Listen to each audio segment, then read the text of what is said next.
tell me about the new task force for the homelessness. We were able to have net zero veterans homelessness a number of years ago through a collaborative effort. And we were seeing a 60% reduction in homelessness. Would love to end homelessness altogether in the city. We have to be realistic, and I'm hopeful that we can see a significant reduction in the next 3 to 5 years.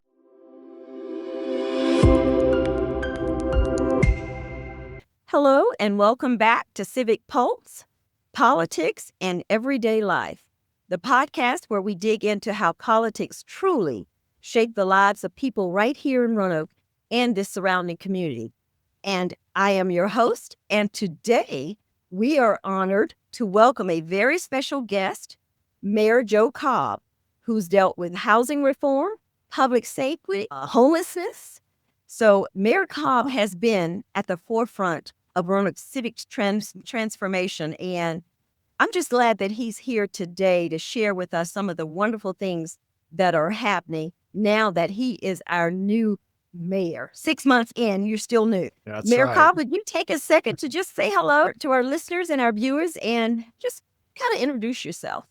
Well, thank you, Trish, and thanks for this opportunity. And thank you for doing this podcast. I think anytime we have an opportunity to talk about what's happening in local government, what's happening in our community, and how we can be active participants in making our city better, it's a good thing. So kudos to you for doing this. Thank you. Thank you, Mayor Cobb.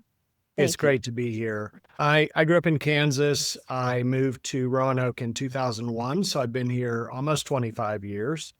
And when I moved to Roanoke, I moved here to be closer to my now adult children, Emma and Taylor. And I thought, well, I'll be in Roanoke until they finish high school. They were living in Blacksburg. Well, here I am 25 years later. It's kind of ironic when I look back, because when I first moved here, within a month after moving here, I met my now husband, James. We met at a Pride event at the Unitarian Church, and we have 2 children, Jenny and JJ, who are a rising senior and sophomore in Patrick Henry High School. But I'm a clergy by vocation. I was actually just reinstated as a clergy in the United Methodist Church. That was a very long process, but pretty exciting. That's the tradition I grew up in. But when I moved to Roanoke, I had actually just left the United Methodist Church. And so I was remaking my life, reimagining my life, and worked for several nonprofits, including the Roanoke Symphony and Family Promise, which works with families who are experiencing homelessness. And then I went back into pastoral ministry through the Metropolitan Community Church and served 2 congregations. At the close of that second ministry, which was here in Roanoke at MCC of the Blue Ridge, I had been doing a lot of work in marriage equality, in paying attention to marginalized communities and underserved communities, and was really seeing that at play in different ways in Roanoke. And so when I retired from pastoring the church, I was thinking about what I wanted to do next. And that year, that was in 2017, I had met a pretty phenomenal woman named Juna Osborne. We both know Juna. The lovely Juna, Miss Juna. She'll be coming on soon. She was the organizer for the Roanoke Women's March in 2017. And we connected then. And so throughout the course of that year, she had decided to run for city council, and she kept encouraging me to run. And so finally, after lots of texts and phone calls, I talked with my family and decided to run. And I really wanted to focus on 3 things. One was how I could expand my work and understanding of social justice in Roanoke specifically. And that meant understanding more fully our history of segregation, some of the things that had happened related to the LGBTQ plus community, but it also just marginalized communities, and how we could grow as a city in our understanding of social justice, equity, and equality. So the combination of those things led me to run. My family was supportive, and so I ran, as you know, in 2018 and was elected. And as the recipient of the highest number of votes in the city council election, I became vice mayor. And it was so cool for me to follow Anita Price and then hand it over to you. That was so fun. And then I had the honor of being elected to council again and vice mayor. So Vice Mayor again. it's, serving on city council has been one of the highest honors of my life, and working with extraordinary people on city council has been great. And I think I feel really blessed to have worked with the people that I have worked with on this city council, because it's been one of the most diverse, I think, in the Commonwealth of Virginia. And Right. we've, generally speaking, been very cohesive in what we've supported and what we've worked on to help move Roanoke forward. So that's a little bit about my background and why I love serving the city. Well, I tell you, Mayor Cobb, really, having served as vice mayor twice, now mayor, you were ready to go. We know what you've done. You had that vision. We saw the vision, and we were all very happy to support you. I think you're doing an excellent job. It is a joy and it is an honor as well. So I just appreciate you taking the time to chat with us today, because I know how busy you are. What's your biggest leadership challenge right now, Mayor Cobb? What are you having to deal with right now as far as leadership that would pose a challenge? So I think there are two things. One is we have 4 new council members on city council. It's really one of the most significant leadership transitions we've had in a number of years. And so as the senior member now of city council at 7 years, I feel like it's incumbent upon me to be a mentor, to work closely with the new council members, to build a spirit of collaboration and cooperation and cohesion. And so I meet monthly with each council member. We talk about things that they're working on, they're interested in, things I'm working on, what we're working on collectively as a city, so that we're learning about each other and with each other. We had a really good leadership retreat for council a couple months ago. A wonderful facilitator from Weldon Cooper at UVA. And I felt like that helped us really get on track in how we understand each other, our temperaments, who are the drivers in the group, who are the people that are more reflective, who are the people that need data. But all of these things shape how we go about making decisions. The second thing is, in terms of leadership challenge, I think the complexity of the issue related to homelessness. But I will say it's not just homelessness. I think it's very intersectional. And by that, I mean that whether we're talking about substance use disorder, the opioid epidemic, continued work to reduce gun violence, and homelessness, all of these things are interrelated, and they inform each other, they influence each other. So any work that we do as leaders has to be, I think we have to be cognizant of this intersectionality of these challenges and the complexity of them, and really look at how we can address the root causes to get at them. So that's probably my greatest leadership challenge right now, those two things, but we're committed to working collaboratively on both seeing a reduction in homelessness in the next several years and also a continued reduction in violence in the community. Well, Mayor, you've certainly taken a unique approach to bringing that sort of cohesiveness with your council, doing the retreat and then meeting with them monthly. You know, having served on council, it is so important that you're on one accord, and that you don't have to have the exact same vision, but you do have to have some shared visions, or you're not going to be moving in the same direction. And it sounds like you guys are doing that. And that's a good thing for the city. For those of you who don't know politics or don't understand them, what Mayor Cobb is doing is very important, is key. And that's one of the main initiatives to help move the city forward, is to get your council on one accord. And I know that. Thank you for that, Mayor Cobb. Yeah. So here, tell me about the new task force for the homelessness. I've heard some, but I know that our audience would love to hear just a little bit more, because we know you and I have been dealing with it. You 7 years, and I was on council for 6 years. It's a challenge. It's very difficult, but you decided to create a task force just to tackle homelessness, and I would love for you to share with us more about that. Sure. Well, working on homelessness has been an interest of mine for probably over 25 years. When I was living in Wichita, Kansas, I worked for an urban ministry, and we had a day shelter, and we worked with a lot of people experiencing homelessness. And so I kind of carried that work forward in Roanoke when I was director of Family Promise, which works with families who are experiencing homelessness. And so from early on in Roanoke, I've been following and aware of some of our challenges and some of our victories related to homelessness. We were able to have net zero insurance homelessness a number of years ago through a collaborative effort. And we were seeing a 60% reduction in homelessness over the 12 years prior to COVID, so up to about 2019, 2020. And then, of course, we know that COVID just turned the world upside down when we had Sure. capacity issues in our shelters.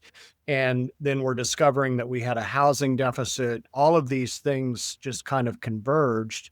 And so we've seen an uptick in homelessness in the last 4 years, particularly related to evictions. When the state's eviction moratorium ended, we saw a large number of people becoming homeless.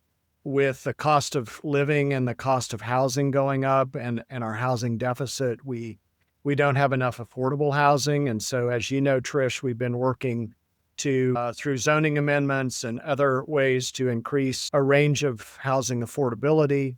So as I began paying attention to the really hard work that our homeless service providers were doing and are doing, I realized that we really needed an aspect of this that was focused on educating our community, making them aware of the complexity of these issues, helping address the stigmas, and also engaging the community into broader based ownership of helping us find solutions.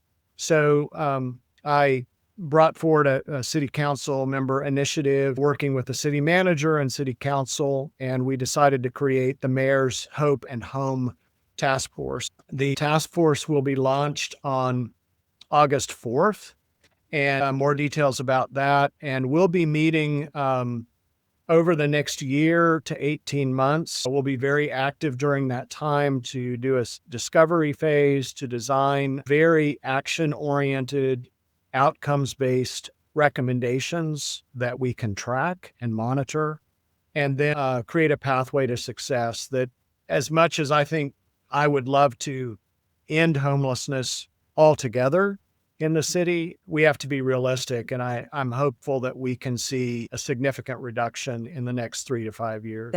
That's really hopeful.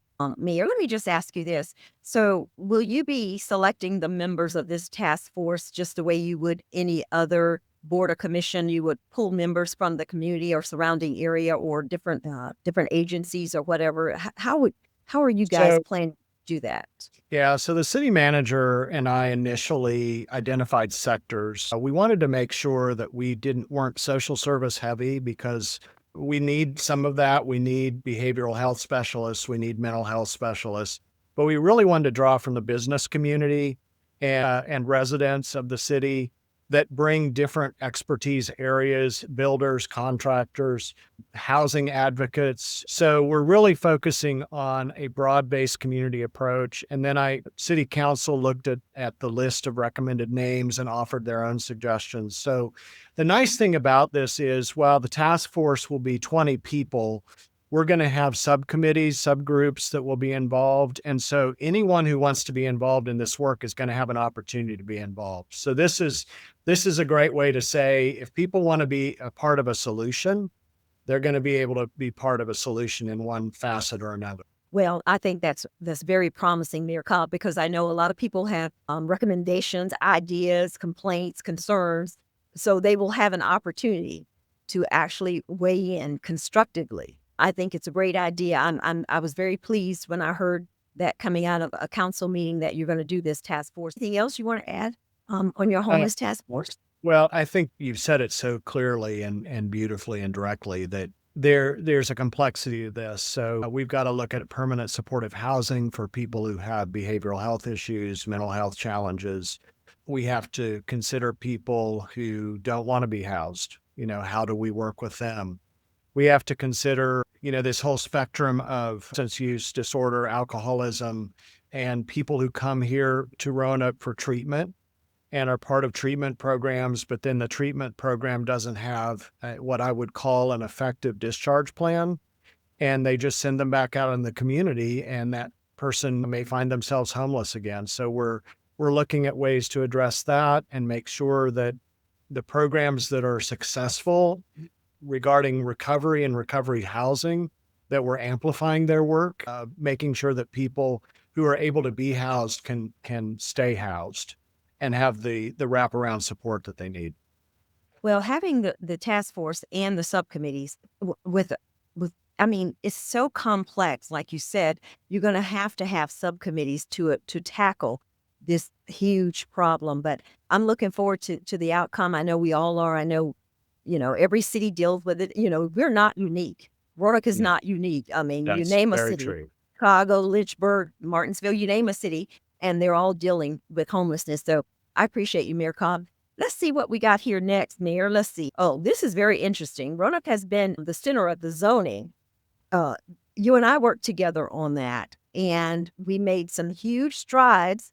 I understand that there's chatter from the new council that they may want to kind of either turn it back, make some tweets, get rid of it. I don't know.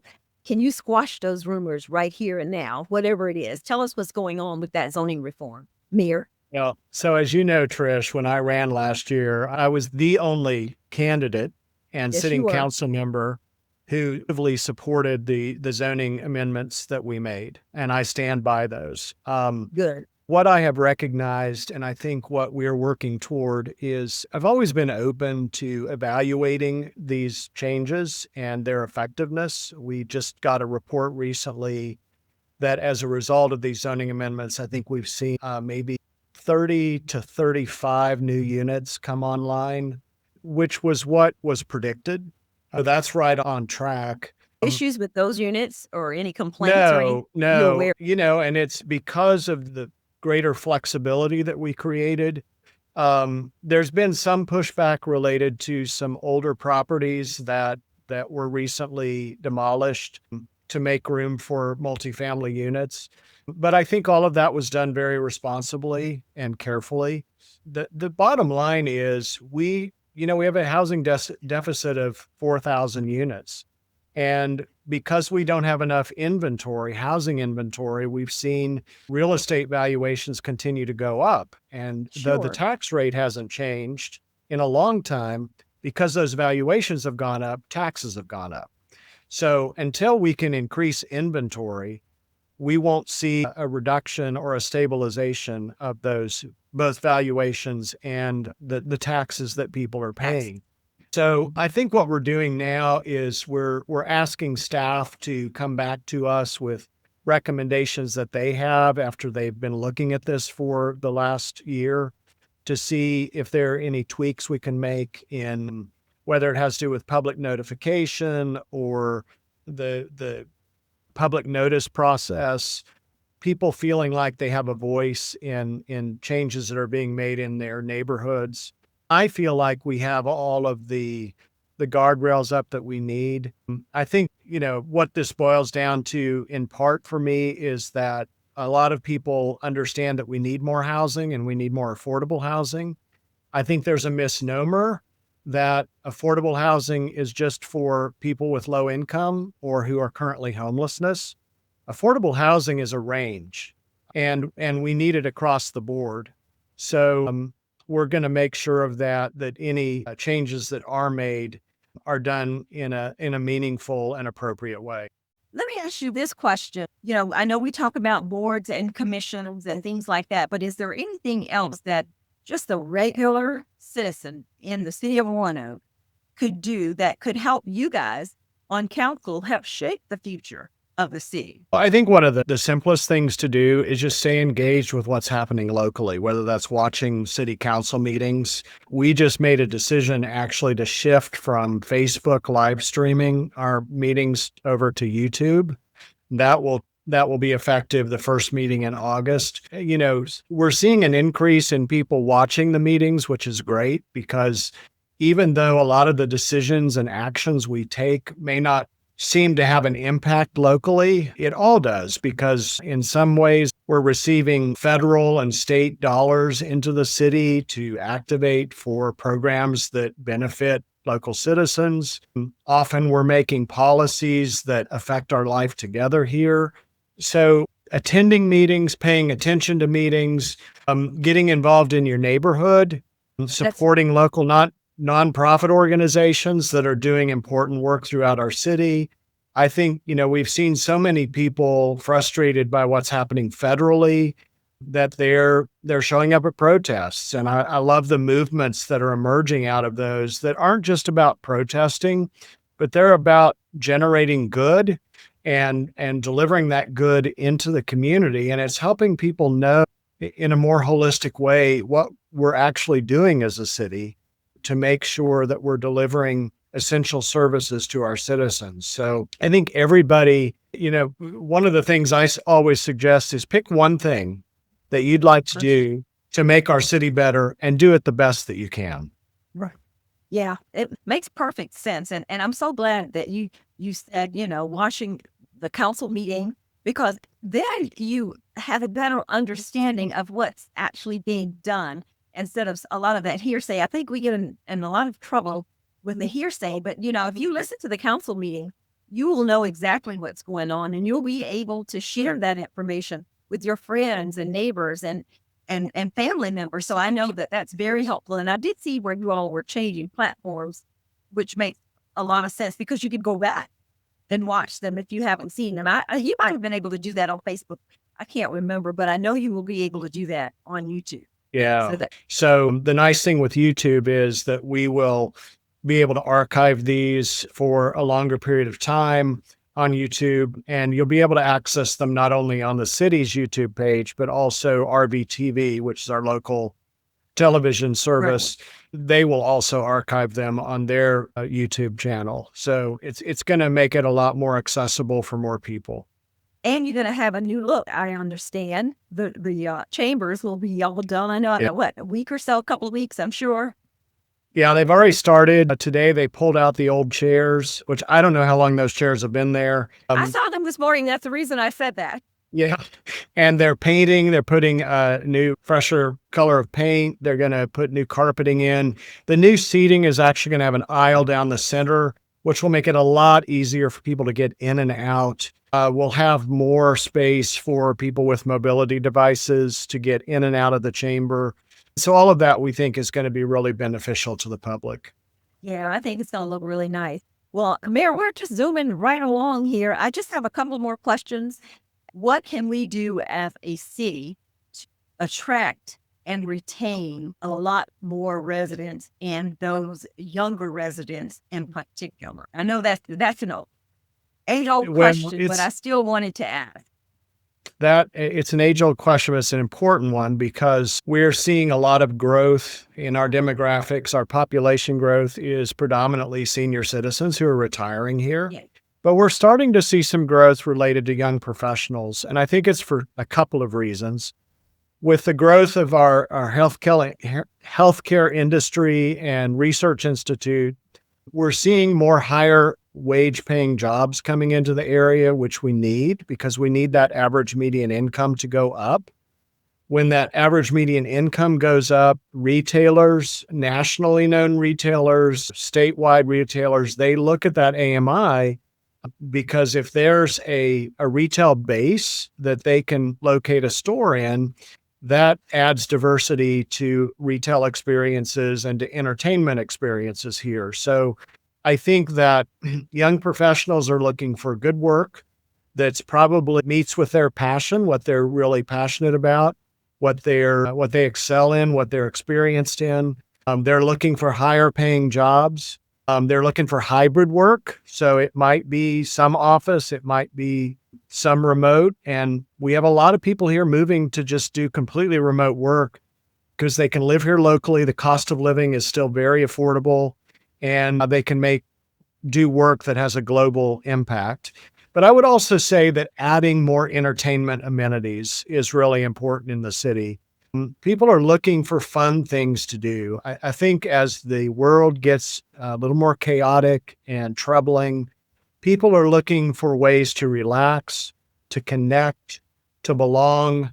We already have the outdoor amenities, which is wonderful, but we need more attractions, more entertainment-based opportunities, because not everyone loves the outdoors. No, I not mean, everyone they loves the love the outdoors. beauty of it. Other people are looking for different opportunities. And so I think as long as we're on that trajectory, we're going to continue to see some growth in that regard. But I think those are some of the key components to attracting more young professionals who want to live and work here. Yeah, I have a friend who's been here 5 years, but she's still trying to figure her way out and find a way around. But that's one of the things that she mentioned was the entertainment. We love hiking. In fact, she hikes. I know we're going to be able to get on the river right here. Off of was it Memorial? Are we still on for that project? Yeah. Yeah. The In River Kayak Yes. Park is, they're starting construction, I think, actually later this week. That is all going to be amazing. But I think you're right, Nicole. I think we do have to have some more entertainment for those who are not into hiking or kayaking. And I don't know if you got any prospects. I know I have another question I was going to ask you. What do you do for fun and relaxation? I know you ride your bike. I'm trying to follow you on some of your trails, but what do you do, Mayor, as for fun and relaxation? Well, just like Una would text me and call me to encourage me to run for city council, my friend Trish White Boyd is constantly asking me, "Have you been out on your bike? Are you riding your bike?" And the answer Yes, is sir. yes. Well, I I know am. you I are. I see am. you all over social media posting all of your trail. And I said something to our city manager too. I said, we're going to start walking. We got to get you walking. So she said, yes, I'm going to get out there. So that's all fun and relaxation. But I need a lounge of some sort where you could go have a cocktail or Yeah. listen to some jazz music. Has anyone approached you about some sort of lounge or something in that regard, other So than a restaurant? Because that's part of my yeah. problem. I do go out to eat. So other than a restaurant, that may be something similar. Yeah, one of my favorite things to do, because it's open every night, is sometimes I just like to go up on the rooftop at Center in the Square at Six and Sky. I may sit at the bar. I may go outside and just sit in one of their lovely sitting areas, just have a beverage and enjoy the beauty around me. Sometimes I just like to sit by myself because I'm, constantly with people. But sometimes I just enjoy a casual conversation that's more social in nature. I enjoy walking. I'm actually working with a trainer to get in better physical condition because I've noticed that my energy level, though it's good, is just not where I think it should be. The And added and I stress might have something to do with it. stress does, and then just going constantly, and making sure that we're getting enough rest, that we're eating well. I love to read. I don't often have a lot of time to read, but I enjoy kind of escaping into a really good book. And the same with good shows. I love a good mystery, and I've been my husband James and I just finished watching the last two episodes of a Harlan Coben is a writer, but he writes a lot of mystery based things, Oh, crime espionage. novel. Yeah, and there's one called Fool Me Once that just aired on Netflix, and we would watch two episodes at a time and then take a break and do something else. So sometimes just doing that is fun. And I'm also I love movies. I don't get to go often enough, but was just talking to 1048 at the Grandin Theater and thinking, maybe on a Friday afternoon, I should just pick two back-to-back movies that I want to go see and just go sit in the theater for two shows. For two shows back to back. And I love the Grandin. I love what Ian has done over there. That's a whole nother podcast. But I do love the Grandin. All right. Well, so now you have gotten some tips from your mayor on relaxation and what you can do in our beautiful city for relaxation. So I think this is I know I have one more after this, but Mayor, would you mind sharing with us the some of the talk about the Google data center? And I know that you sent a letter on June 9th, I think it was. It was referenced in the Cardinal News, and that's how I found out about it because I didn't see anything on the council meeting. But do you mind sharing where we are and how you think that's going to impact the city? I know you were asking also for some monetization or some incentives from that project. Do you mind sharing with us for those who don't have a clue what I'm talking about, maybe just start from the beginning and let us know where we are. So the short of it is that there was an announcement made a couple weeks ago by Botetourt County that Google has purchased some land and has intentions of building a data center in the Greenfield, this park there in Botetourt. And this has been in the works for about 18 months. The first I learned about it, and again, I've been on city council for 7 years. The first I learned of it was about 3 months ago. So we had a lot of catching up to do with the new You city got a lot of catching manager. up to do. I would say. Yeah, and a new mayor. And while we celebrate anything like this is a big deal. Having Google here locally is really important for our economy, for the region's economic growth. But as we were spending a little more time researching the potential impacts on the primary water source, which would be the reservoir at Carbons Cove, Yeah. it's important for citizens to know that when Roanoke City and Roanoke County created the Western Virginia Water Authority a number of years ago, we went in together to do that. And the Water Authority oversees the water levels, the water quality, not only at Carbons Cove, but at several reservoirs throughout the area. And data centers require an extensive amount of water for cooling of the centers. And as we were looking at the data and the information, we were concerned that there wasn't a lot of information about how much water was actually going to be required on a daily basis. We heard anything from 1 million to 8 million gallons per day. Wow. And so we raised some questions about, how is that water going to be replaced? Who's going to pay for it? We have the sole ownership and stewardship and care of the Carbons Cove outside of the water and around the water. And if we were to experience a severe drought, if we were to see high usage of this, how would that affect citizens who count on good quality water and access to water? What are the risks? And so we were asking questions about that, and we're just concerned that we weren't getting enough information and clear answers on that. So, and we were having honestly a difficult time just setting up a meeting to talk about it. Yeah. So the reason I wrote the letter was to just state clearly what we were concerned about, what we were asking for. The 15% shared tax revenue was really designed for us to make sure that water replacement funds were going to be in place until we had a solid agreement in place. So the Water Authority is working on an agreement. They're the ones who will actually establish the agreement. And as Roanoke City, we have 3 voting representatives on there. I think Roanoke County has 3. And then there are 2 other localities that have representatives. So there are 8 altogether. And so we want to make sure that agreement honors the asset of Carbons Cove, because it's not just about the water, it's about the asset as a whole. And I can share with you that I've had citizens reach out to me expressing appreciation that we're asking these questions, that we're working hard to ensure that we have the information we need. We know what the risks are. Of course, the data center isn't built. Who knows, it'll probably take at least 5 years for all of it to actually occur. But we just want to make sure those protections are in place so that if we deal with a water shortage, we have a replacement plan. Yeah, I think that was my primary concern. I know some folks are saying that, their light bills will probably go up. They're already pretty high. A drought would be my primary concern. And the fact that you really didn't know anything until 3 months in, I just think it's just unfortunate that the city of Roanoke is one of the major partners, was not privy to the conversations, I guess, prior to that decision being made. Because I just came off council in December, and of course, I never heard a word about it. I actually found out through the Cardinal News.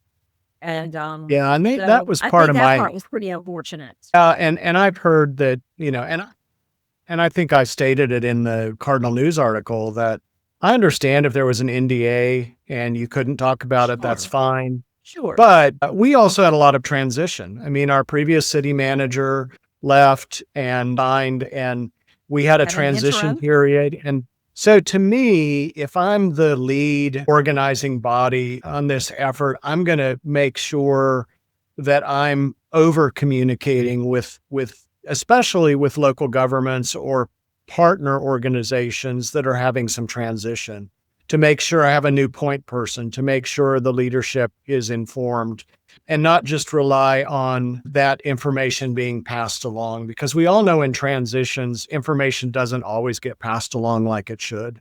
So, but So I I think guess we, we're yeah, I'm saying I guess we have to accept some responsibility for that lag or lack of information perhaps, that perhaps, but on the other hand, it goes both ways. And especially when we're working on regional partnership efforts, we all want to protect our assets because every asset that we have benefits not only us as a city, but it benefits us as a region. And the more we prioritize that and prioritize clear communication, the better off we'll all be in the long run. well, you and I both advocated for regionalism. The whole council, the mayor, former mayor Lee, we all talked about regionalism and how to be team players. And I just think that we need to, really with that data center coming, I think there should be a lot of conversation and a lot of engagement from all parties involved, and that would certainly include the city of Roanoke. So I'm glad you got your fingers on it and you got your ears to the ground, and you're going to be paying a lot more attention to what transpires out there because it will impact all of us, one way or the other. Yeah. So my last question, Mayor, and I'll let you go. And I'm sorry we had to switch studios, but it's like, what is the one thing about being mayor that surprised you? You didn't Well, think you would have. You was like, oh my God, I didn't expect this. well, I'll say two things. I think probably just the intensity of it. I mean, Uh-huh. as we've both been very active on council to show up, be present, engaged, highly engaged in the work. And so we're used to that pace, but being mayor kind of takes it to a whole new level. And I will also say just the level of recognition. When I go out and, people will come up to me and say, "Oh, are you Mayor Cobb?" Or, and I have no idea who they are. So, that's it's an extraordinary honor, but it's also an opportunity to be able to talk with people, learn where they live, where they come from, what they love about the city and this area, what we can do together to make it better. Those interpersonal connections are not necessarily a surprise, but they're really a cool part of what it is to be mayor and, to celebrate what we do together. Well, I think you're doing an excellent job that, efforts that you're making to try to make sure that you have a cohesive council, and the way you are moving it forward, I think is just fantastic. And I appreciate you taking time to come on, and I hope you'll come again and keep us updated. We're hoping that this will be an outlet for folks to get information, at Civic Pulse, politics and everyday life. And we're talking about health. We're talking about disparities. I had Katie on talking about acupuncture, Dr. Polk talking about lifestyle medicine. And here you are talking about moving the city forward. So a lot of good information out there. So I hope everyone just hit that like button and follow us on social media, Spotify, Apple, YouTube. And thank you, Mayor Cobb, for joining us. And if you're not watching the city council meetings, watch the city council meetings. Any last word, Mayor Cobb? Thank you, Trish. This has been great. It's good to see you. Thanks You for too. making this You podcast too. available to the public. It's such a great way to engage and share important and accurate information.